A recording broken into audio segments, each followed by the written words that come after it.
All right, so a common defense of this from the bottom, especially to increase time or create space or just to slow down the pass, is when your opponent does lockdown, right?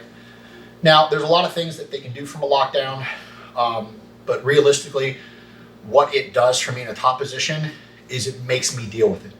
Just like before when we talked about the underhook, if we're fighting for underhooks and my opponent gets the underhook, I'm not going to continue passing without it, right? I'm going to switch sides.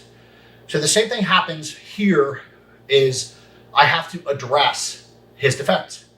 And a very common defense that I find when I compete is they hit this lockdown, right?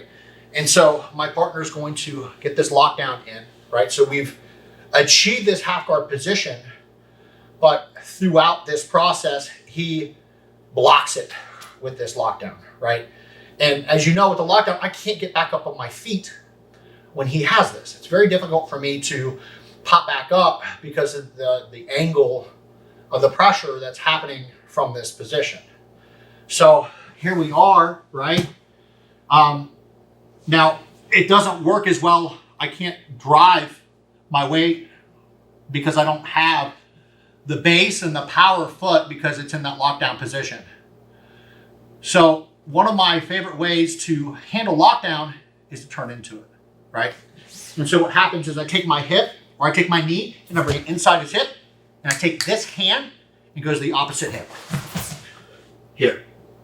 So as I'm in this position, my weight's not back here because, then he can bump me. My weight is here. It's over the hips. It's forward. And I'm checking his hip with my outside hand. I'm going to check this hip because I don't want this hip to follow me. My opposite hand, tight elbow.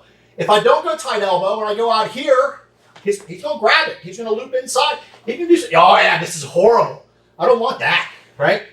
So this arm is going to be a tight elbow, come back and grab this knee, okay? Now I'm in my position.